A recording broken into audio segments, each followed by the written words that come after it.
mejores, mejores respuestas patológicas completas y sabemos que esto impacta en una reducción en el riesgo de recaída, ¿vale? En enfermedad luminal esto no teníamos datos sólidos de que la inmunoterapia funcionara. Por eso cuando los pacientes nos preguntabais, ¿no? ¿Y la inmunoterapia para mí tal? Siempre decíamos, no, es que esto es para otro tipo de enfermedad. No es para la gran mayoría de las pacientes, que sabemos que en torno al 70% tendrán una enfermedad hormonal. Pues ahora los estudios que han comunicado en diciembre de 2023 son dos estudios que son muy parecidos. Uno combina este esquema clásico de quimioterapia con pembrolizumab y el otro estudio con nivolumab. Son dos agentes de inmunoterapia. Y lo que hemos visto, aquí podéis ver, igual lo veis pequeñito, pero aquí estamos hablando de las tasas de respuestas completas que podemos conseguir. Los tumores hormonales no esperamos con la quimioterapia neoadyuvante conseguir eliminar del todo el tumor, porque por el comportamiento que tienen no es lo que solemos conseguir. En otros tumores de crecimiento más rápido sí que conseguimos esto. En este caso no. Sin embargo, añadiendo la inmunoterapia sí que hemos visto que hay un grupo de pacientes que se van a beneficiar y que van a tener una mayor tasa de respuestas patológicas completas. ¿Qué pacientes? Pues en estos estudios preliminares han hecho un análisis y parece que se benefician más aquellas pacientes que, aunque tengan receptores hormonales positivos, estos sean en un porcentaje más bajito, es decir, pacientes que tienen receptores de estrógeno-progesterona por debajo del 10%, parece que tienen un mayor beneficio. También aquellas pacientes en cuyos tumores expresa un marcador que se llama PDL1, que es uno de los mecanismos que os comentaba con el que el tumor se esconde del sistema inmune, y también se ha visto un mayor beneficio en pacientes que tienen una mayor afectación ganglionar. Esto es muy preliminar, pero son los primeros datos que tenemos del beneficio de la inmunoterapia en este contexto. Esto va, ¿no? ¿Cómo va a impactar en nuestra práctica clínica? Pues a día de hoy todavía no va a impactar. ¿Por qué? Porque necesitamos datos de supervivencia libre de enfermedad. Es decir, estas tasas de respuesta patológica completa implican que la paciente viva más tiempo sin recaídas. Reducimos ese número de recaídas, igual que hemos demostrado en la enfermedad triple negativo. Bueno, pues esto al final lo que buscamos es este objetivo, ¿no? De aumentar la supervivencia libre de enfermedad. Y esto son datos que este estudio todavía nos arrojen. ¿Por qué? Pues porque necesitamos más tiempo de seguimiento.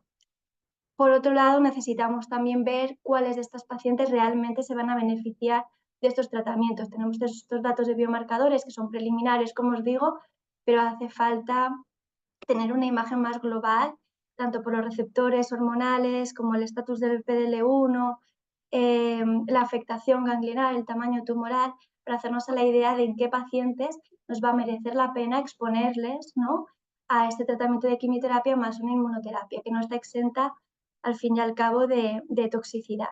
Con lo cual es importante hacer una selección adecuada de las pacientes. Pero sí que me parece que bueno, de cara a eso, a las últimas novedades de este año, me parece de lo más relevante.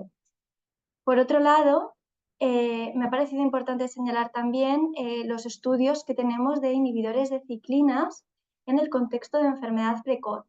Hasta ahora sabíamos que en pacientes metastásicas con enfermedad hormonal, habitualmente el primer tratamiento que les ofrecemos son los inhibidores de ciclinas. ¿Qué son estos? Pues el palbociclib, ribociclib, el abemaciclib, ¿no?, en combinación con algún antiestrógeno, bien letrozol o fulvestrán y demás.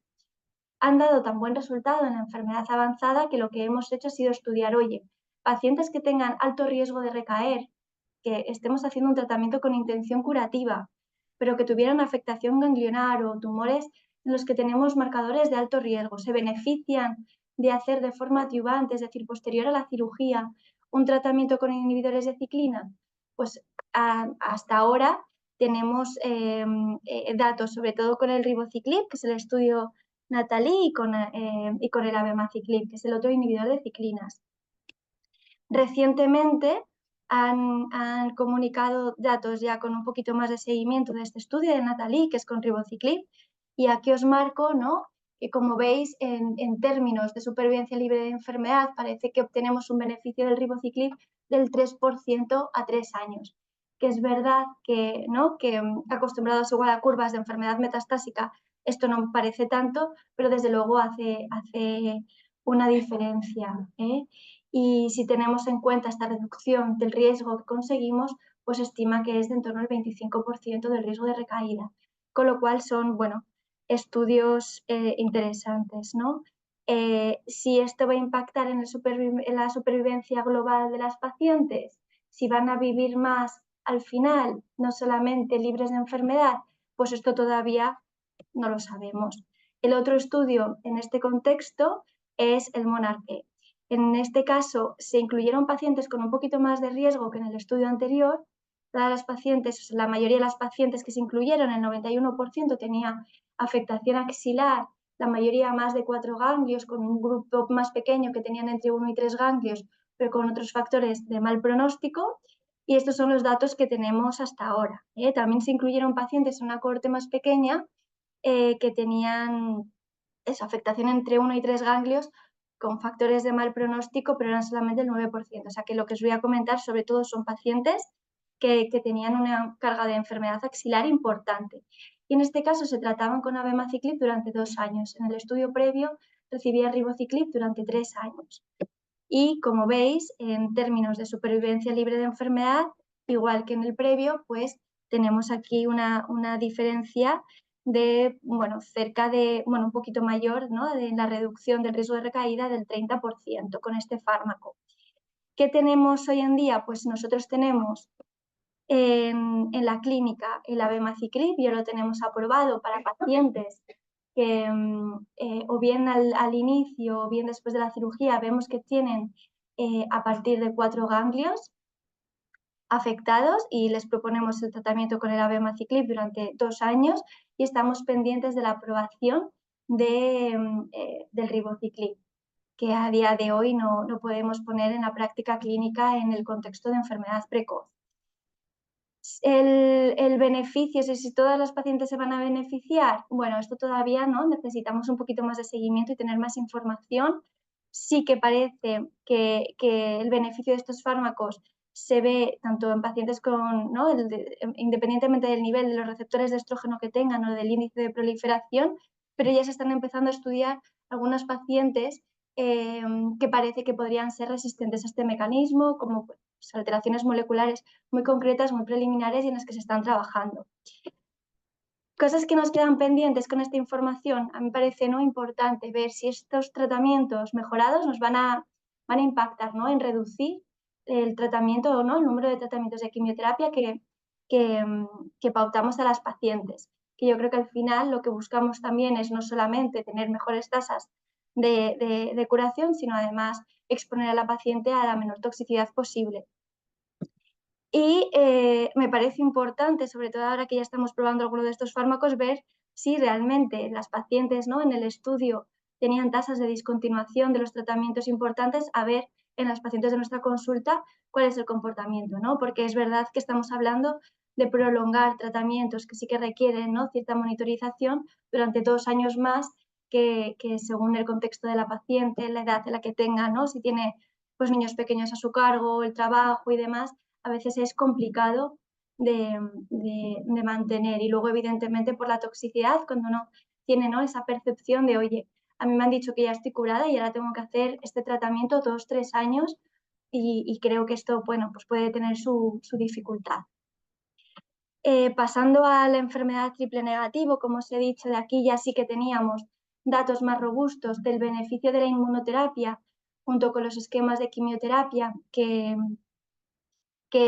pautamos habitualmente y lo que han hecho recientemente pues, es actualizar con ya 5 años de seguimiento, ver las diferencias ¿no? del beneficio absoluto en cuanto a la supervivencia libre de enfermedad de estas pacientes. Como veis, a 5 años, a 60 meses, vemos una diferencia absoluta del 9%. Esto sí que nos parece muy importante porque, como veis, estos esquemas sí que están reduciendo de forma importante el riesgo de recaída, además, justo en una enfermedad, la triple negativa, para la que sabéis que siempre estamos un poco más escasos de opciones terapéuticas. Y en cuanto a la enfermedad precoz HER2, he destacado solamente este estudio, el Catherine, porque han hecho como una actualización de datos con un seguimiento mayor. Nosotros en la enfermedad HER2 positiva, aquellas pacientes que reciben de entrada, son a partir de 2 centímetros más o menos, reciben un tratamiento quimioterápico neoadyuvante con tratamientos de quimioterapia y anti-HER2, después los operamos, pues a partir de ahí nosotros diferenciamos en la clínica aquellas pacientes que alcanzan una respuesta patológica completa, es decir, que el patólogo no encuentra tumor en la pieza que ha quitado el cirujano, y aquellas en las que sí que queda enfermedad.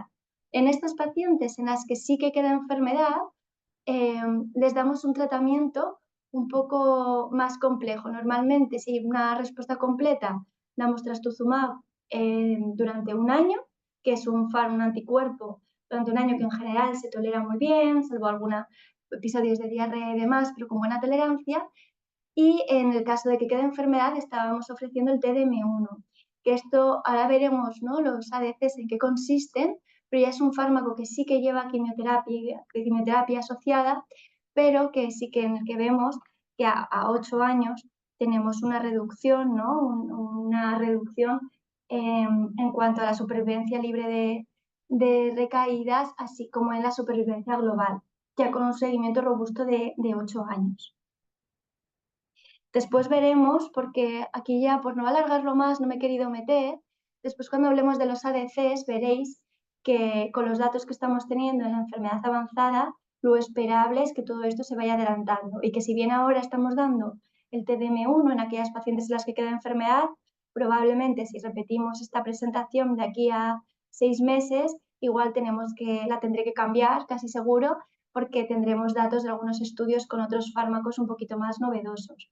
¿Vale? Pero esto a día de hoy me parece de lo más relevante. Pasando a la enfermedad avanzada, no sé si queréis hacer alguna pregunta hasta aquí o preferís que lo hagamos al final. Si no, seguimos por si la resuelvo después y cualquier duda me decís, ¿vale? Pasando, como os digo, a la enfermedad avanzada, ya os he mencionado al principio, ¿no?, los estudios, ¿no?, los fármacos que llamamos los inhibidores de ciclina, como son el Abema, el ribociclib y el palbociclib. Aquí tenéis los estudios principales donde se ha demostrado su beneficio, tanto en la primera línea, es decir, en el primer tratamiento que ofrecemos a las pacientes cuando conocemos su estatus metastásico, o en segunda línea, ¿no?, o si han recaído durante el tratamiento adyuvante hormonal y demás.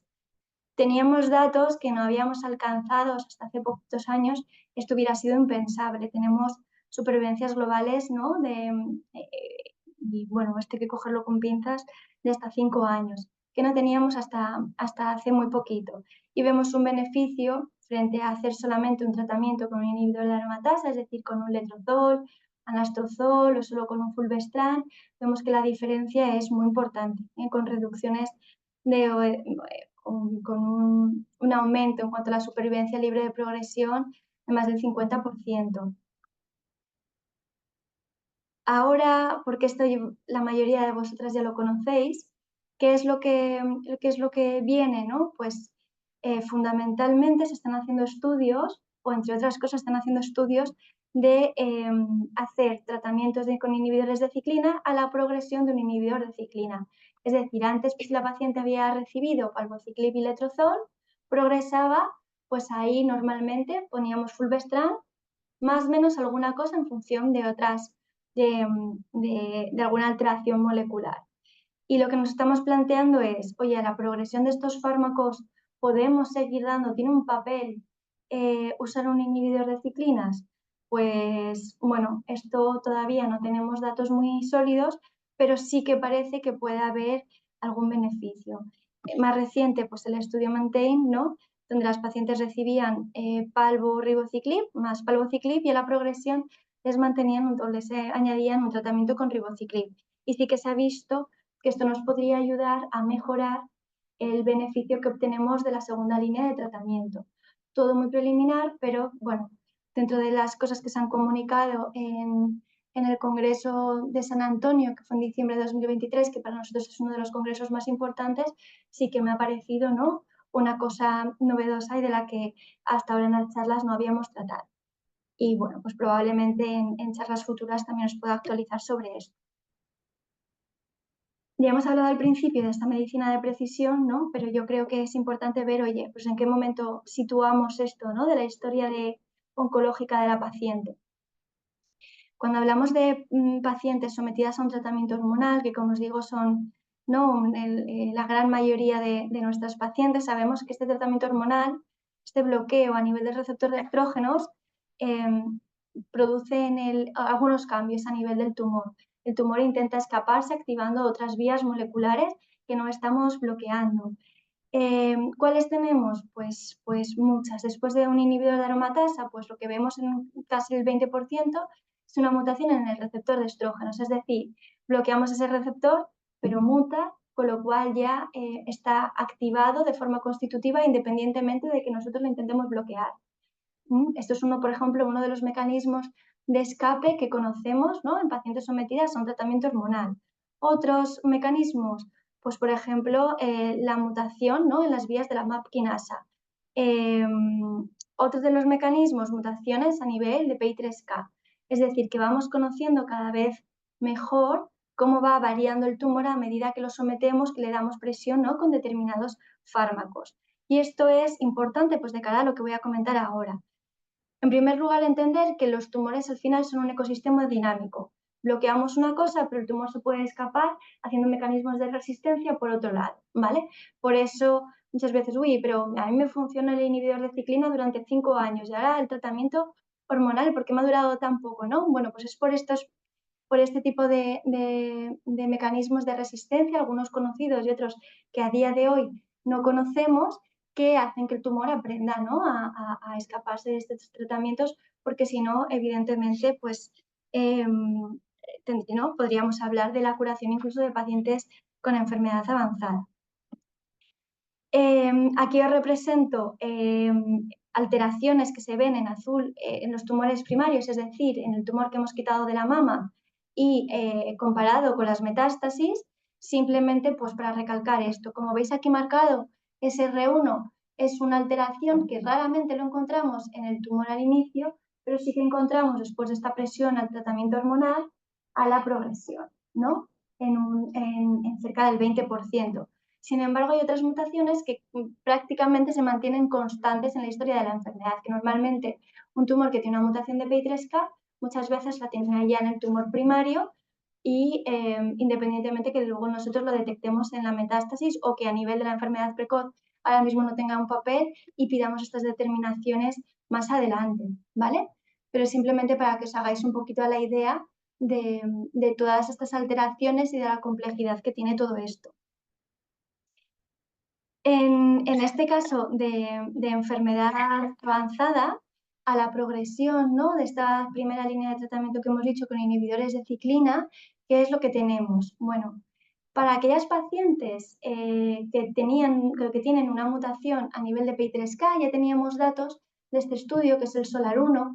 Es un estudio que se comunicó en 2019, donde se incluyeron pacientes con cáncer de mama metastásico que hubieran recibido ya a una línea de tratamiento y se randomizaban a recibir fulvestrant, que es un antiestrógeno en monoterapia, o fulvestrant con otro fármaco que es el alpelisib, que es un inhibidor de esta mutación de PI3K.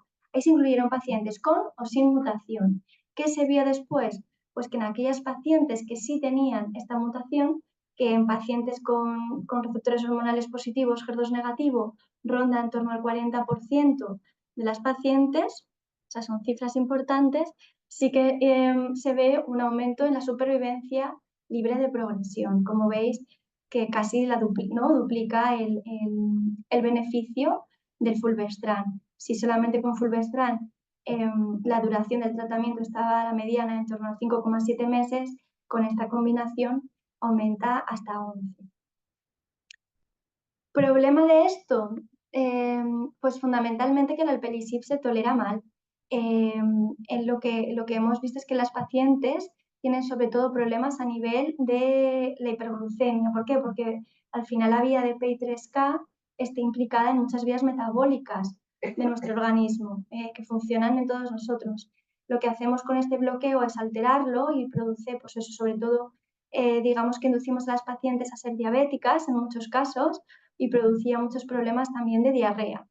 Aquí en concreto en Cataluña el Alpelisib ahora no lo podemos dar de forma asistencial precisamente por este motivo, porque valorando un poco el riesgo-beneficio, ¿no?, y la calidad de vida de las pacientes, pues se ha visto bueno, que es un fármaco un poco complicado.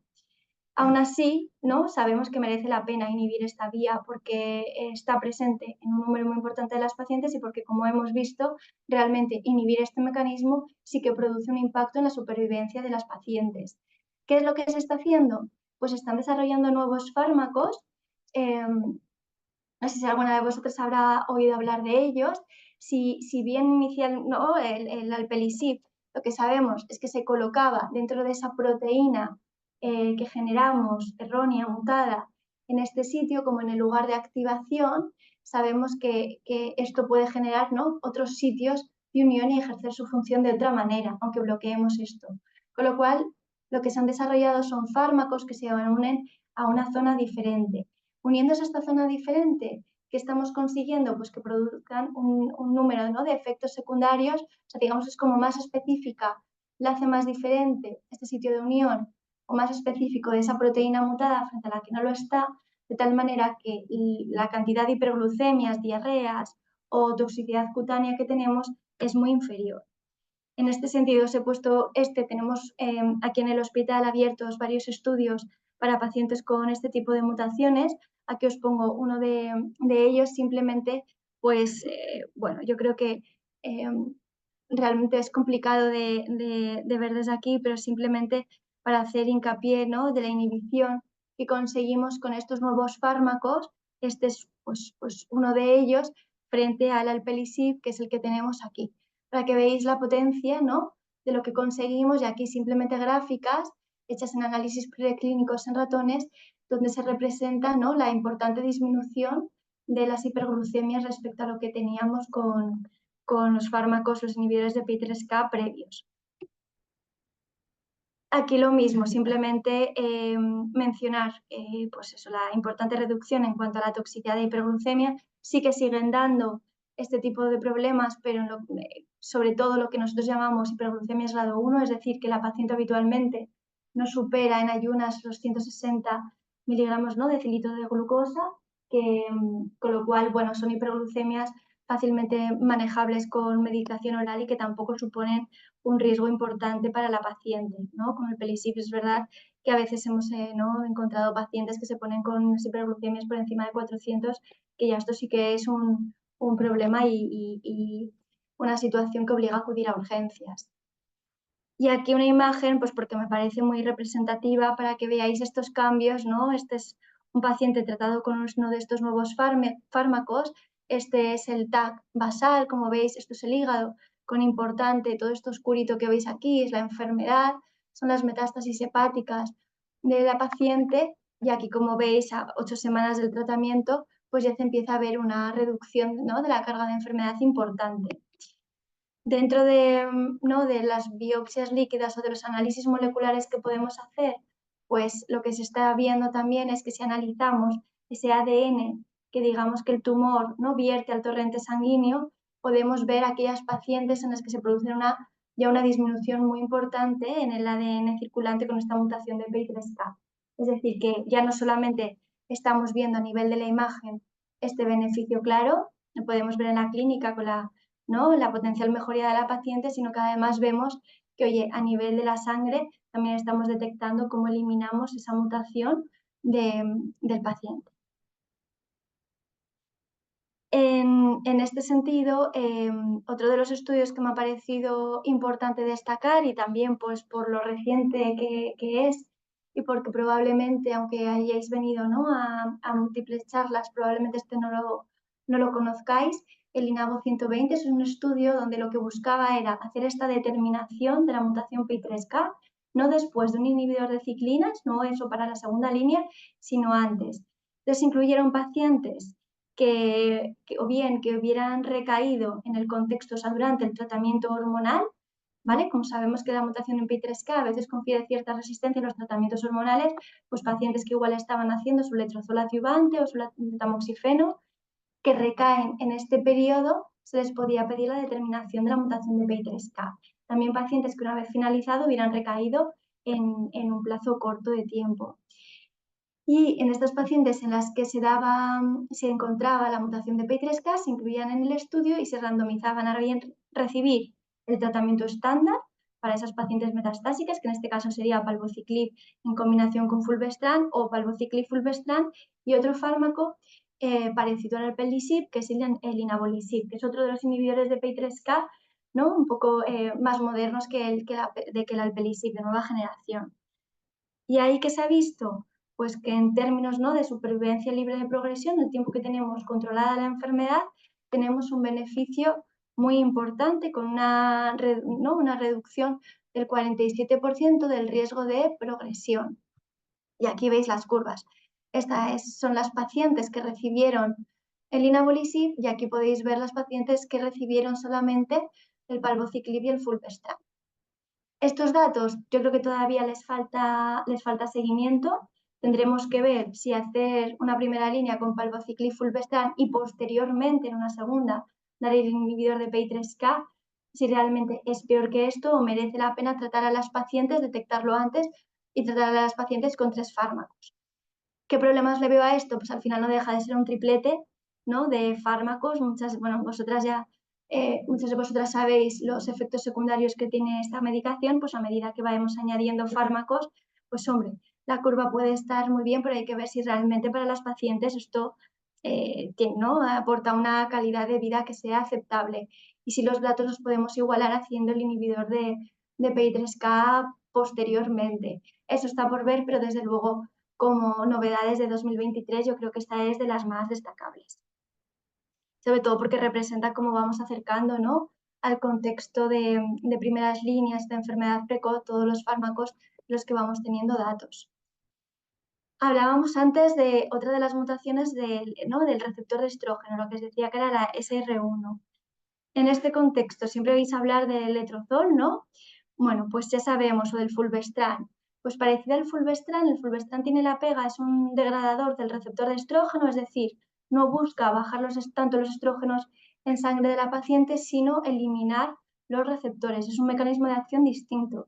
La pega del fulvestrant es que por el tipo de biodisponibilidad hay que administrarla de forma intramuscular.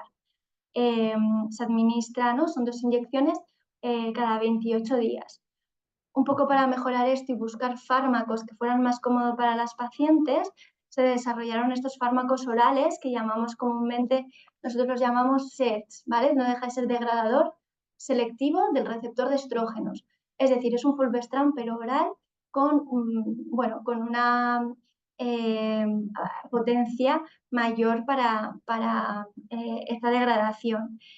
¿Qué se ha estudiado? Pues han estudiado estos fármacos comparados con otros tratamientos hormonales a elección del investigador para ver el beneficio, ¿no?, que podemos tener en estas pacientes, en este contexto. Estos eran pacientes que habían recibido algún tratamiento hormonal previo, en el contexto metastásico. ¿Y qué hemos visto? Pues sobre todo aquellas pacientes. Hay un beneficio global de las pacientes, pero sobre todo en aquellas en las que sabemos que hay una mutación en SR1, es decir, que independientemente de que nosotros eliminemos los estrógenos en sangre, si el receptor que chupa esos estrógenos está activado de forma constitutiva, digamos que este es un mecanismo que no funciona. Si lo que hacemos es intentar degradar este receptor, pues como veis tiene más sentido y además aquí lo podéis ver representado en las curvas, ¿no? Estas pacientes con una mutación de SR1 van mejor con este tipo de fármacos que con los inhibidores comunes de la aromatasa, como el letrozol o el anastrozol, o incluso con el fulvestrant.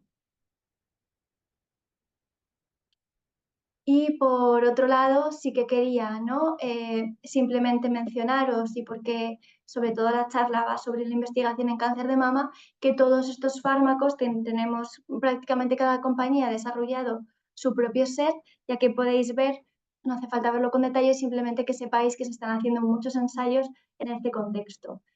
¿Solamente en monoterapia? Pues no, también se están combinando con los inhibidores de ciclina.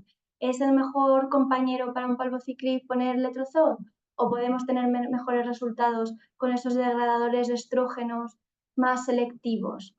¿Cómo es la tolerancia? Pues todo esto ahora mismo está en marcha y probablemente pues tengamos resultados en los próximos meses o años, ¿vale?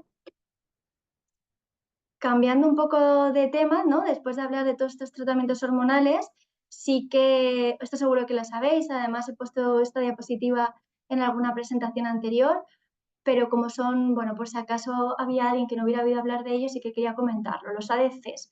Esto es otro concepto de tipo de fármaco, ya no estamos hablando de degradadores de los estrógenos, ni inhibidores de aromatasa, de ciclinas, esto es un concepto diferente. Esto es un fármaco de bioingeniería que lo que hace es a un anticuerpo dirigido contra, ¿no?, una diana, depende de la diana que elijamos, se le añaden moléculas de quimioterapia.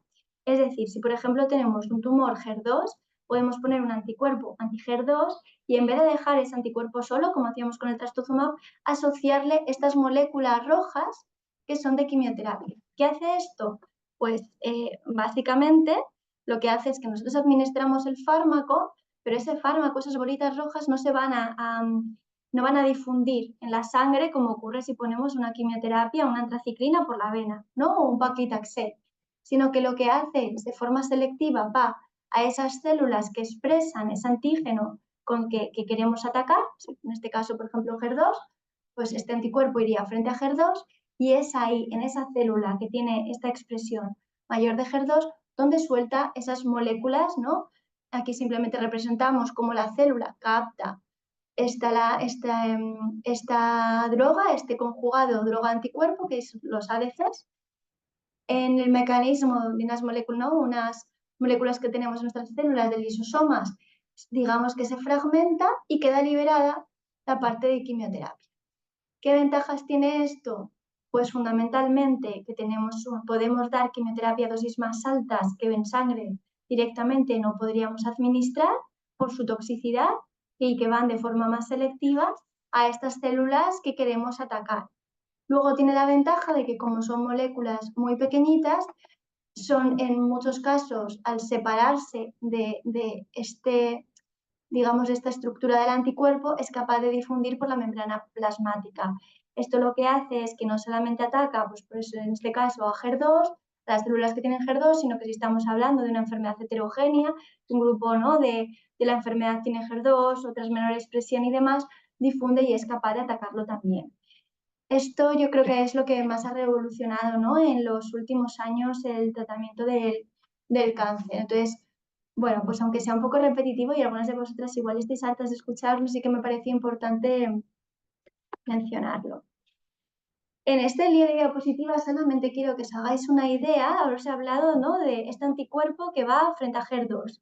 ¿Cuáles son los anticuerpos para los cuales se están desarrollando fármacos? Son todos estos que veis aquí. Los rojos son aquellas dianas frente a las que se han desarrollado, pero que hemos visto, pues, o que no son efectivos o no son bien tolerados por las pacientes. Y en azul, todas aquellas dianas para las cuales se están desarrollando fármacos.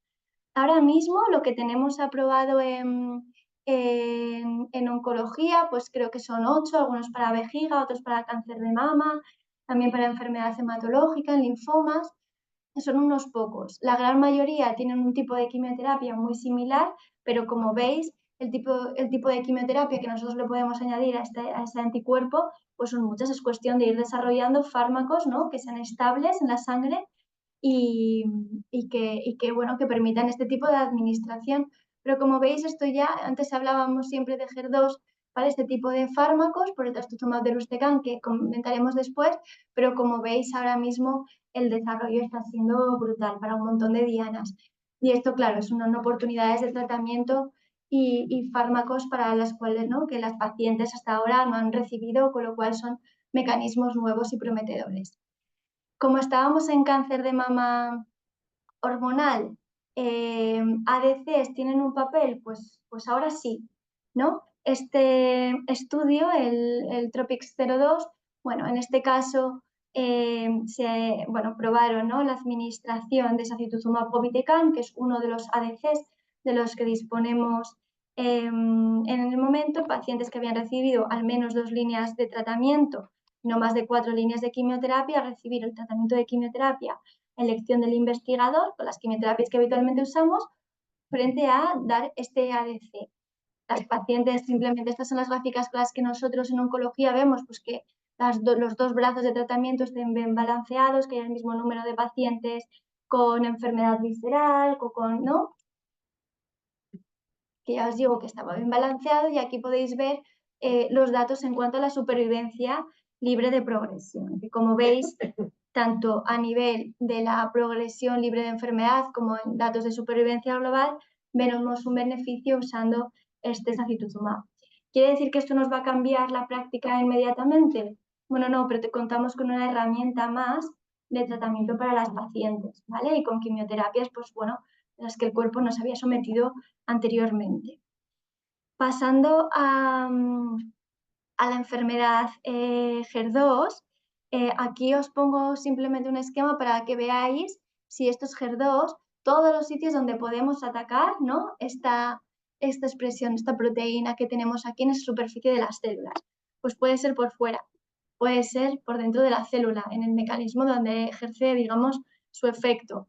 Puede ser aquí, impidiendo que se una a otros receptores y que se active. Es decir, tenemos múltiples maneras para atacar, ¿no?, este tipo de tumores.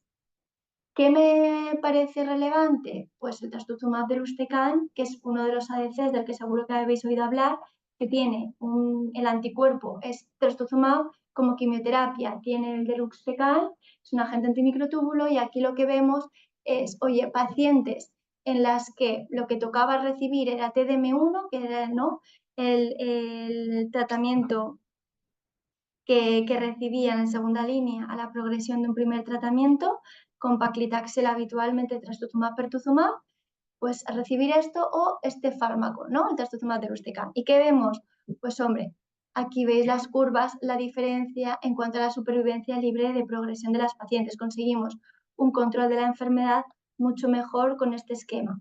¿Qué quiere decir esto? Pues que a día de hoy, esto sí que es uno de los estudios que en los 2 últimos años ha cambiado un poco el manejo de la enfermedad en las consultas, lo ponemos pues antes, ¿no?, que el TDM1. Sabemos ya que este fármaco tiene mejoría, con lo cual todo esto que os estoy contando de los ADC simplemente es para que veáis cómo esto se está reflejando, ¿no?, en los datos de la supervivencia de las pacientes y por qué estamos, ¿no?, tan ilusionados con todo este nuevo arsenal, ¿no?, terapéutico que está viniendo.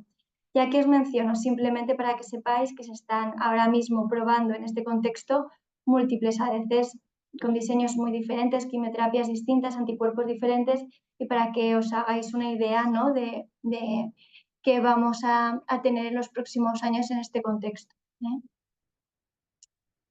Otro de los estudios para la enfermedad HER2, bueno, pues combinaciones del TDM1 con tucatinib, con un inhibidor tirosinquinasa frente también a HER2. Y bueno, lo he puesto simplemente por mencionar que no solamente empleamos estos ADCs en monoterapia, sino que también vamos teniendo resultados en combinación con otros fármacos que ya habíamos empleado anteriormente, como el tucatinib, del cual ya teníamos datos en combinación con capecitabina y trastuzumab previamente.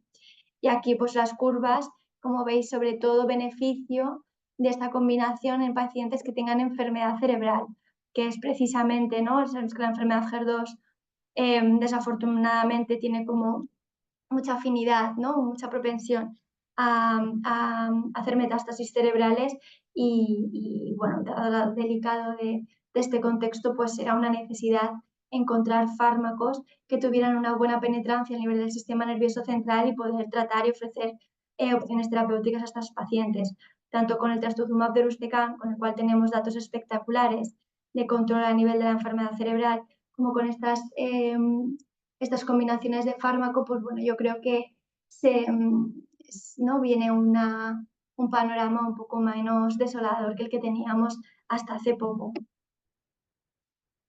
Y ya por último, en cuanto a la enfermedad triple negativa, ya sabéis, siempre digo que es como una especie de cajón desastre. Hasta ahora definíamos la enfermedad triple negativa como aquella que no tenía la expresión de receptores hormonales o de HER2. ¿Esto es así? Bueno, sí.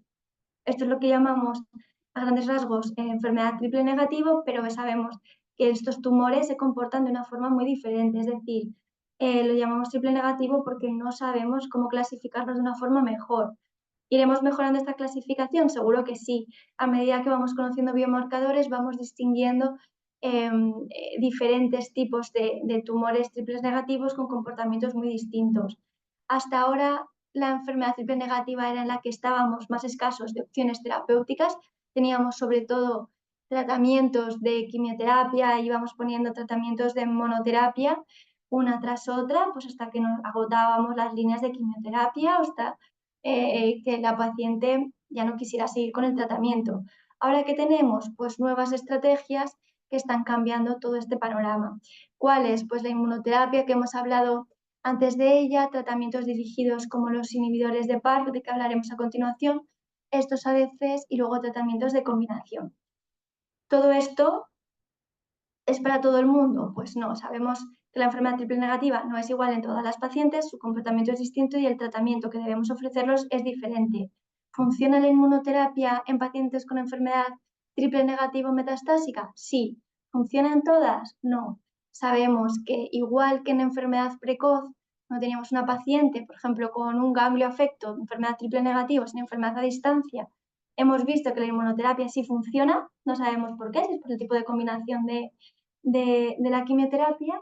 Sin embargo, cuando estamos en el contexto de enfermedad avanzada, no funciona en todas las pacientes. Funciona en aquellas que tienen esta expresión del PDL1, que nosotros hablamos mucho en las consultas, que es el marcador que nos dice o nos menciona, ¿no?, que ese tumor se está escapando por ahí, ¿no? Expresa un PDL1 en su superficie y nosotros disponemos de inhibidores de PDL1 precisamente, y es en estas pacientes en las que funciona, con lo cual ya podemos distinguir en un primer lugar pacientes con enfermedad triple negativo, PDL1 positivo, PDL1 negativo, con lo cual ya, como veis, no todas las pacientes se comportan igual. Otros fármacos interesantes, bueno, en este contexto los inhibidores de PARP. Digamos que las células, ¿no?, en nuestro organismo disponemos de mecanismos de reparación. Una célula tiene una célula hija y en estas acumulan, ¿no?, se van acumulando mutaciones a medida que vamos replicando todo ese ADN. ¿Qué ocurre? Pues cuando en un sistema normal tenemos dos mecanismos, o bien BRCA o bien el sistema PAR, que no lo tenéis que conocer, son sistemas de reparación por el cual van leyendo las alteraciones que vamos generando, las detectan y dicen, uy, aquí nos hemos equivocado, hemos metido, ¿no?, en esta molécula hemos puesto algo que no tocaba y las hebras del ADN que deben ser complementarias, oye, pues no lo son. Esto supone una aberración. Entran estos mecanismos de acción y los reparan.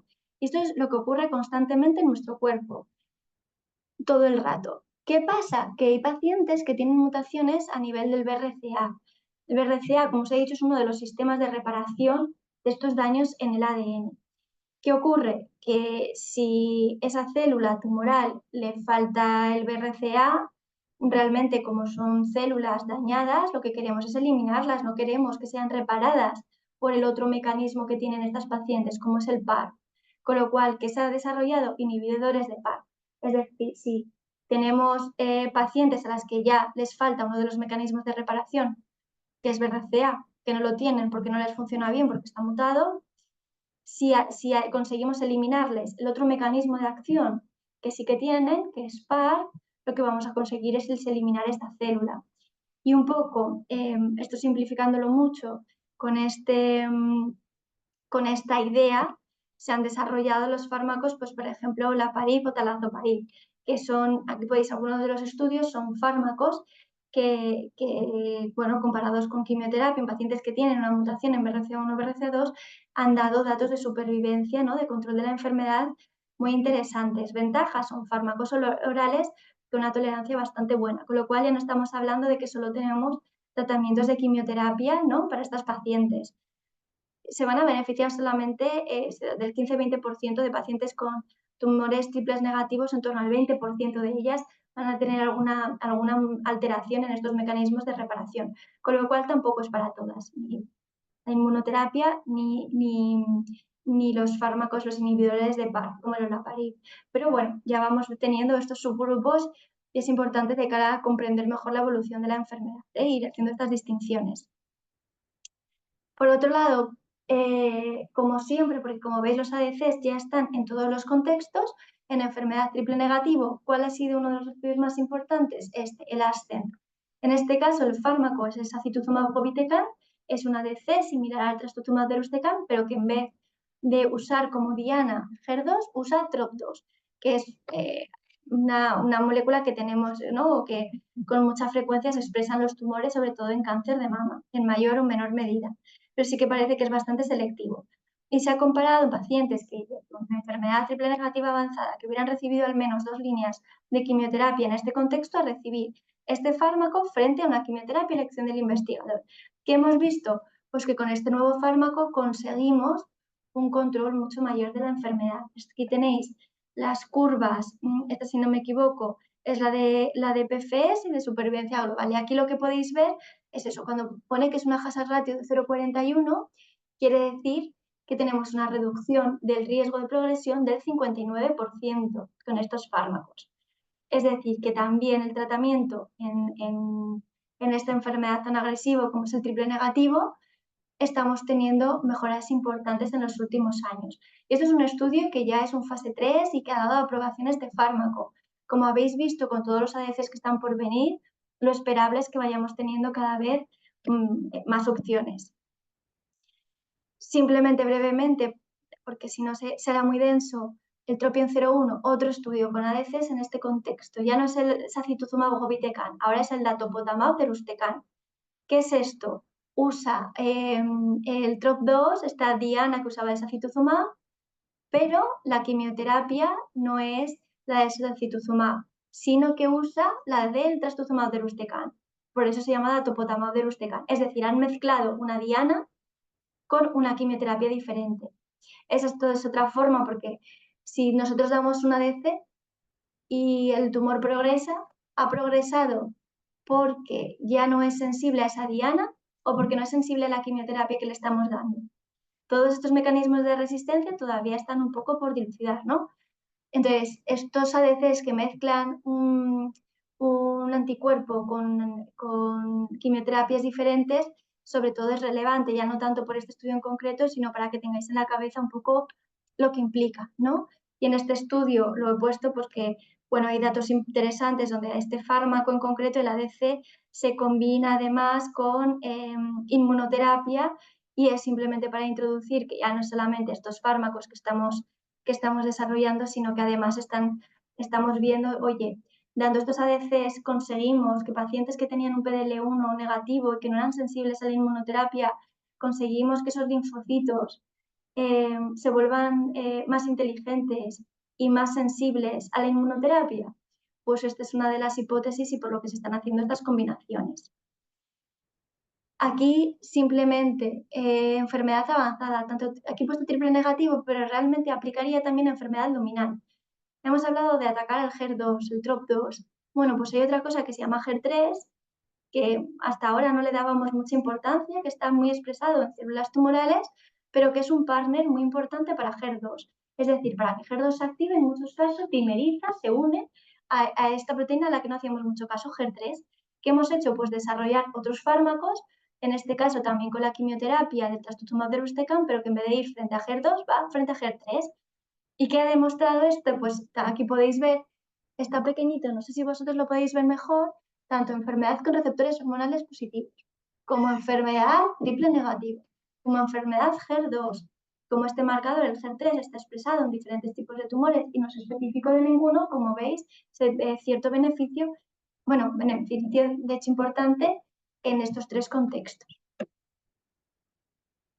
Y luego porque pongo aquí lo del HER2-low, simplemente por introducir por los ADCs este nuevo concepto. Aquí os pongo la forma en la que nosotros establecemos con tumores HER2 positivo, ¿vale? ¿Qué llamamos HER2 positivo? Pues a aquellos tumores en los que el patólogo, perdón, aquí, nos dice que, oye, mirando por la inmunohistoquímica, todas las células tienen la membrana este HER2 y envuelve toda la membrana con una densidad importante. Esto es un tumor HER3. Lo ve el patólogo al inicio cuando nos dice los receptores de estrógeno, de progesterona y el Ki67, lo que hablábamos al principio de la charla. Cuando es un HER2 0 o una cruz o 0 es un HER2 negativo. Había dudas en aquellas pacientes que el patólogo nos dice, no lo llamaría 3 cruces, lo llamo 2, y en estos casos hace un análisis molecular, una hibridación, y ve si el gen está amplificado o no. ¿Que lo está? Pues lo llamamos positivo. Es decir, llamábamos HER2 positivo a tumores con estas 3, ¿no? Que inicialmente lo ve el patólogo al microscopio y ya lo ve. En aquellos dudosos, que son estos HER2, en los cuales luego veíamos que estaba amplificado el gen de HER2, y en el resto, todos negativos. ¿Qué hemos visto? Pues como os he dicho,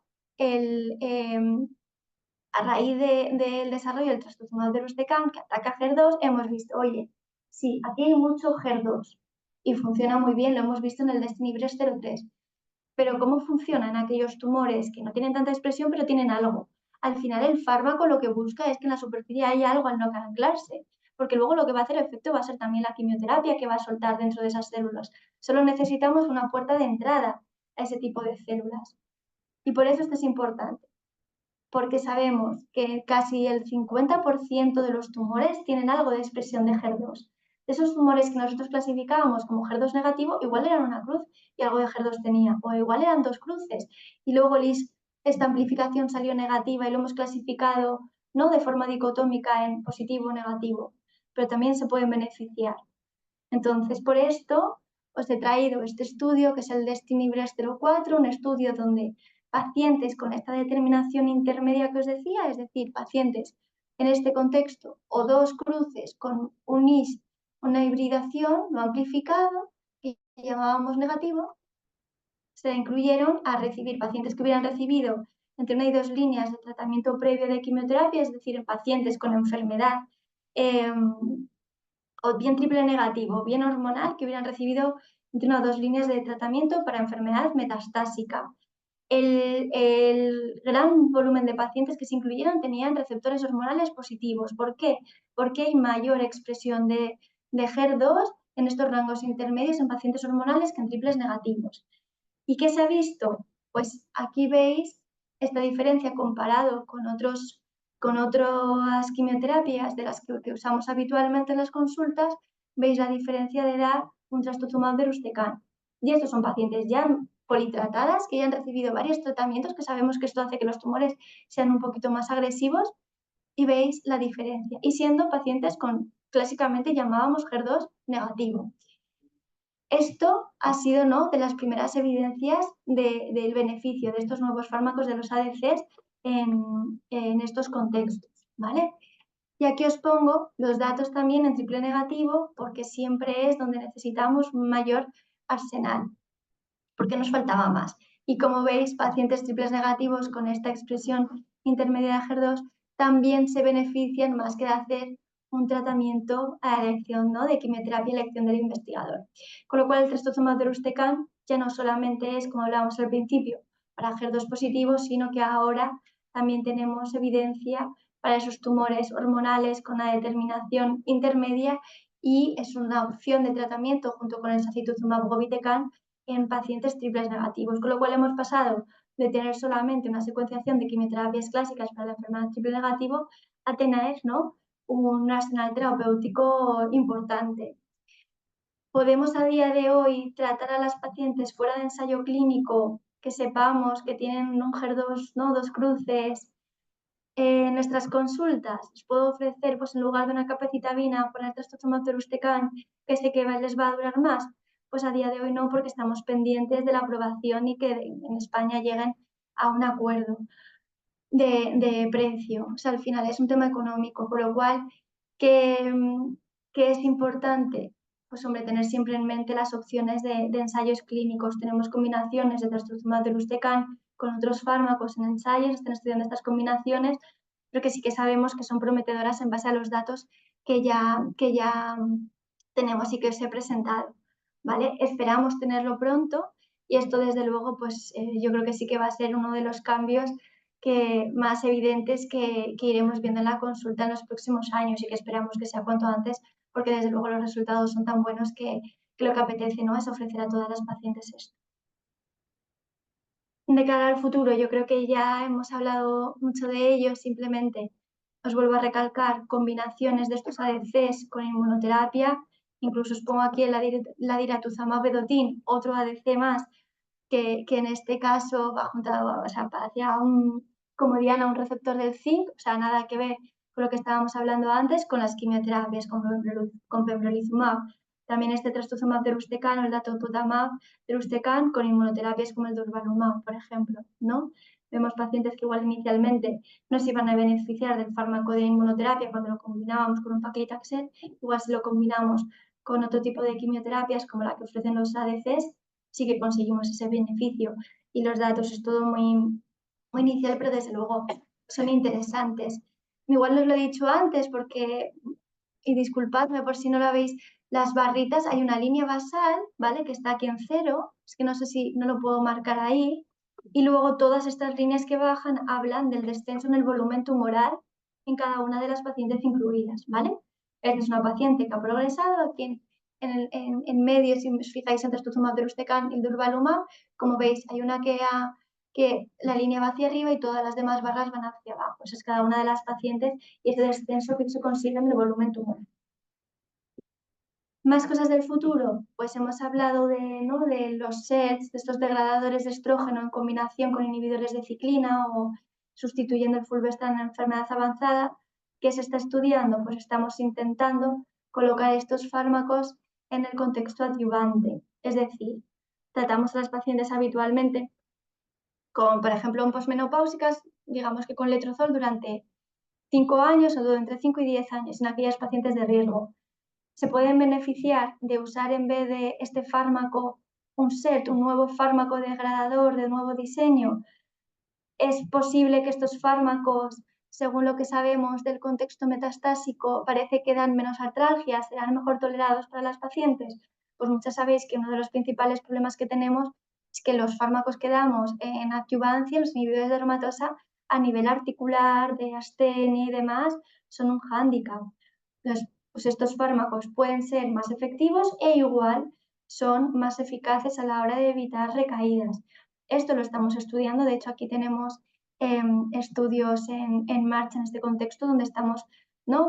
Valorando a pacientes que llevaran ya un tratamiento hormonal adyuvante y les estamos proponiendo hacer este cambio dentro de estos estudios a estos nuevos fármacos. Con lo cual creo que es una cosa ¿no? que probablemente llegue también en los próximos años. En cuanto a este tipo de fármacos en enfermedad avanzada, simplemente mencionaros aquí veis esta lista de todos los que tenemos a día de hoy, combinados con abemaciclib, combinados con palbo, con un inhibidor y con un inhibidor de PI3K. O sea, hay múltiples combinaciones que probablemente nos descuadren y nos hagan cambiar ¿no? la forma que tenemos de tratar la enfermedad luminal. Y luego, por último, aunque esto no es algo que vaya a ser inmediato ni mucho menos, la terapia celular. Os he explicado antes en cómo funciona la inmunoterapia. Bueno, ¿no? Quitamos ese mecanismo con el que se esconden los tumores, dando un fármaco y entonces los linfocitos lo pueden atacar. Otra forma que tenemos es sacar de ese tumor los linfocitos que tiene alrededor y ver cuáles de ellos son los más espabilados, los que van a atacar mejor el tumor. Y esos, los que tengamos, los seleccionamos y lo que hacemos es expandirlos y tener un volumen de linfocitos mucho mayor.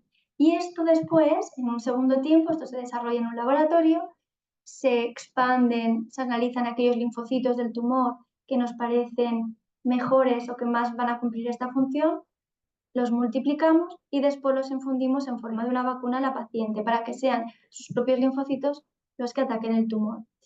Esto, pues ya tenemos evidencia en algún tipo de tumor, sobre todo en melanoma, que son tumores en los que la inmunoterapia funciona muy bien, pero llevamos teniendo también estudios en marcha en cáncer de mama. De hecho, aquí para enfermedad triple negativo tenemos uno en marcha. Son estudios muy complicados que requieren además quimioterapias previas, o sea, esto tiene más preparación para la paciente, hay que eliminar sus linfocitos, poner quimioterapias muy ablativas que dejan la médula como muy dormida para después administrar estas vacunas y que esos linfocitos tomen protagonismo, eliminando los linfocitos que la paciente tenía previamente. Son quimioterapias duras y no son no es un tratamiento que cualquier paciente pueda tolerar, pero desde luego una vez que vayamos teniendo resultados y vayamos aprendiendo a usarlo mejor, pues desde luego, ¿no? Es uno de los tratamientos que yo creo que están en desarrollo, que también nos van a dar alegrías en los próximos años. Y ya por último, como veis, al final el tratamiento debe ser multidisciplinar, cada vez los tratamientos van siendo más complejos para todos, para nosotros también, y las toxicidades y tener equipos multidisciplinares y valorar a las pacientes en comités, yo creo que es fundamental. Que la investigación, como veis, sí que está dando sus frutos, a veces tarda más de lo que nos gusta, ¿no? De lo que nos gustaría en llegar a la clínica y al día a día de las consultas, pero desde luego se está haciendo un trabajo importante en ello y esta colaboración y la participación en ensayos es al final lo que está permitiendo todo este desarrollo. Me parece fundamental ir conociendo mejor la biología y los mecanismos de resistencia a cada uno de estos tratamientos porque es lo que nos ha ido permitiendo, ¿no?, desarrollar fármacos a medida que comprendíamos esos mecanismos de resistencia de la enfermedad y que siempre que haya posibilidad, desde luego, os animaremos y las pacientes que estéis siendo llevadas aquí en el Valdebrón, si hay algún estudio para el que vosotras seáis candidatas, no os preocupéis porque siempre el oncólogo, independientemente de quién os lleve, os lo va a proponer prácticamente seguro si cree que hay alguna opción que pueda ser importante para vosotros.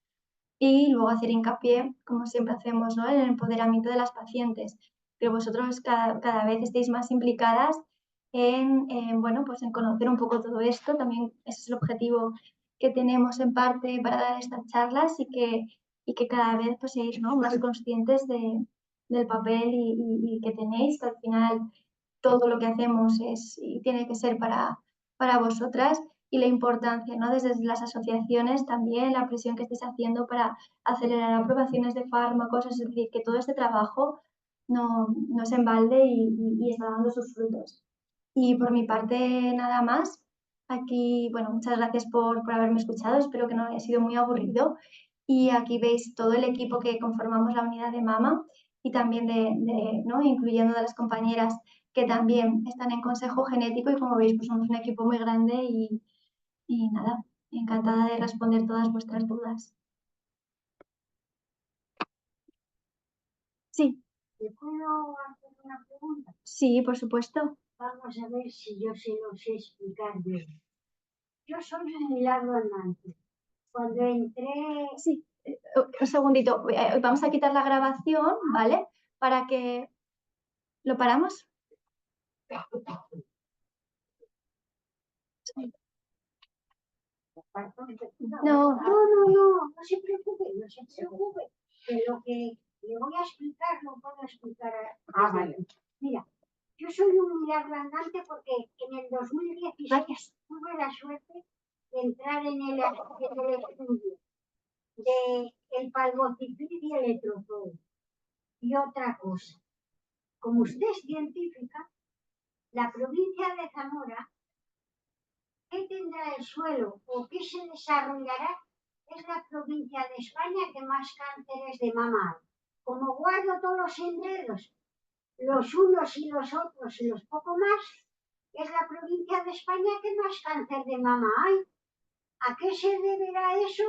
Usted que es científica, al suelo, al aire, a yo qué sé qué. Pues no le puedo contestar, la verdad.